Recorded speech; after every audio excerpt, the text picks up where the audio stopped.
देवाशी तो एका प्रकार नामाचा उच्चार रात्रंदिवस तुळसी माळ गळा गोपीचंदन टिळा हृदयी कळवळा वैष्णवांचा आषाढी कार्तिके पंढरीचे वादी साधन निर्धारी अन नाही तुळशी माळ गळा गोपीचंदन टिळा हृदयी कळवळा वैष्णवांचा एका जनार्दने ऐसा ज्याचा नेम तो देवा परम पूज्य जगे तुळसी माळ गळा गोपी चंदन टिळा हृदयी कळवळा वैष्णवांचा पांडुरंगा करो प्रथम नमन पांडुरंगा करो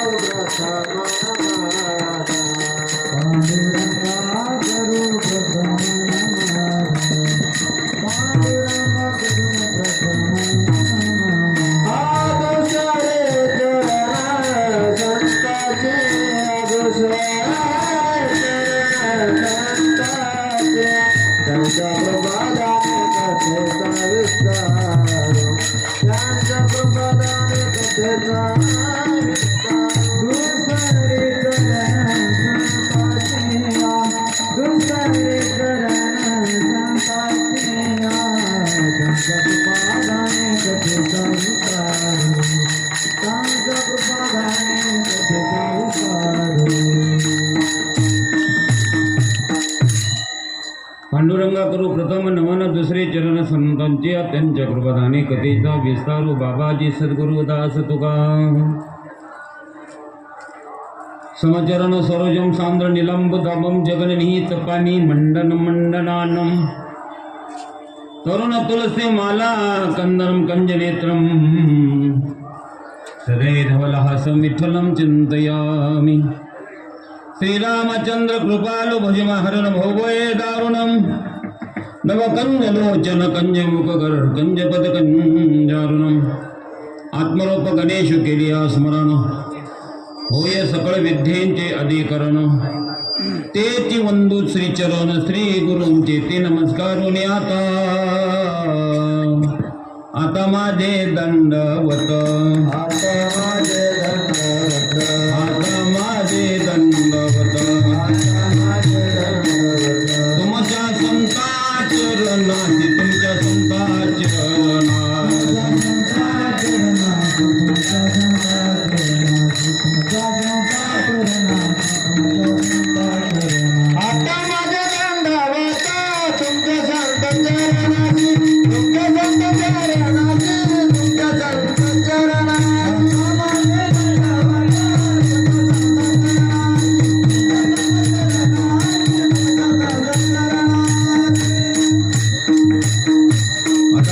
दंडवत तुमच्या संता चरणासे वचन ऐका कमलापती माझी रंगाची विनंती कर जोडितो कथे काय आपण असावे जवळी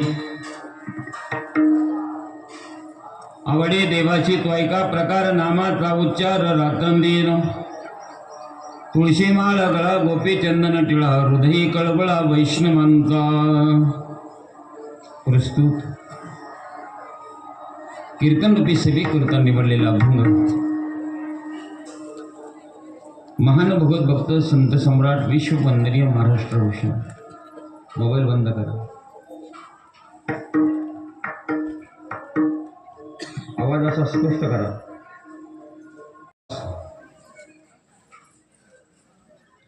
मृत्यूलोकी आलेल्या मानवाला एक विशिष्ट प्रकारचा संदेश करतात आपल्या भाषेमध्ये उपदेश करतात काय उपदेश करतात एकनाथ महाराज म्हणतात देवाला जे आवडतं ते आपण मनुष्याने देहाने केलं पाहिजे लोकांना सांगितलं लोकांनी विचारलं एकनाथ महाराज देवाने जे सांगितलं ते आम्हाला काही कळत नाही पण देवाने नेमकं काय सांगितलं आणि काय केलं पाहिजे सांगा ना त्यावेळेस एकनाथ महाराज म्हणतात देवाला आवडणारी पहिली गोष्ट जर कोणती असेल ते त्याचं नामस्मरण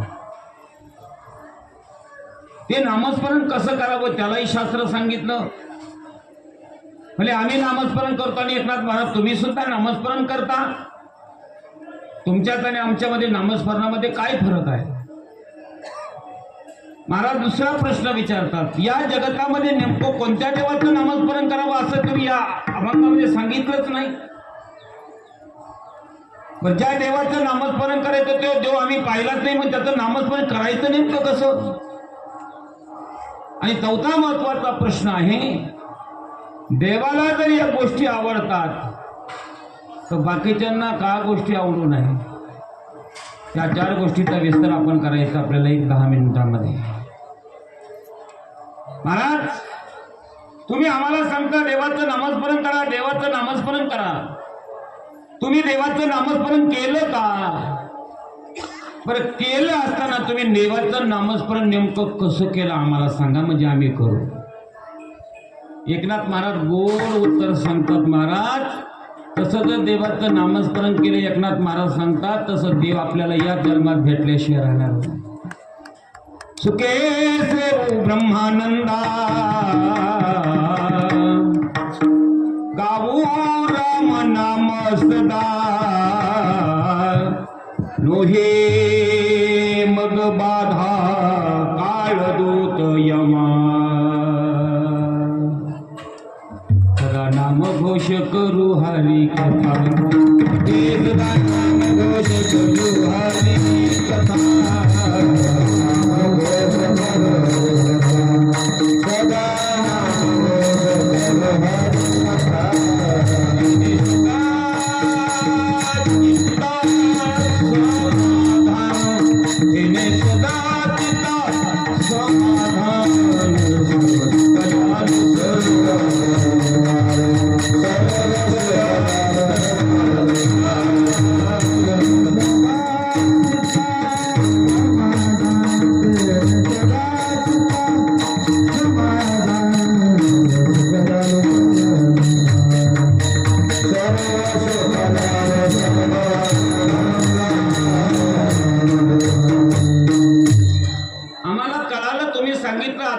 देवाचं नामस्मरण कसं करावं.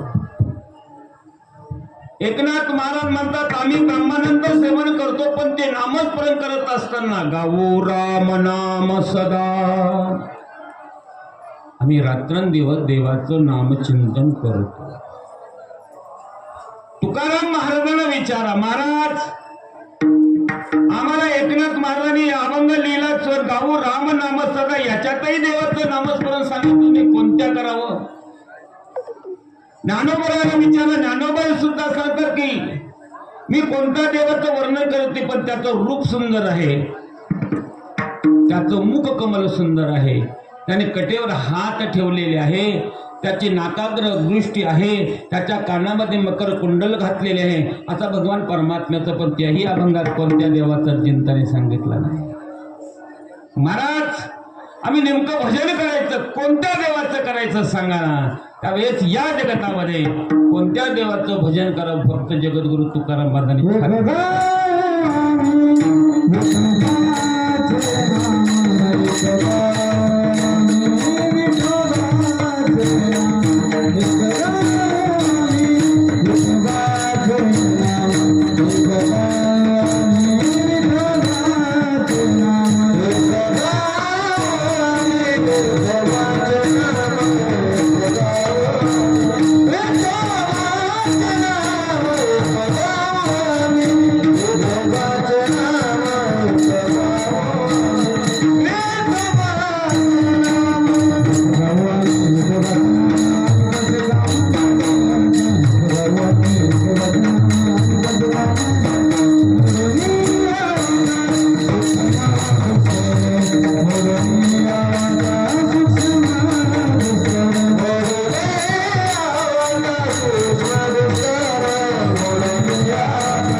व्यतिरिक्त नाही.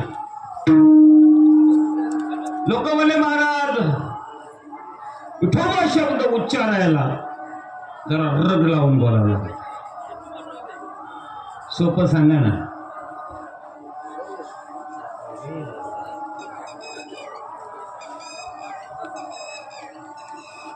सोपं सांगा, सोपं म्हणजे आम्हाला दोन चार नावं सांगा त्याच्यातलं एखादं आठवलं तर आठवलं.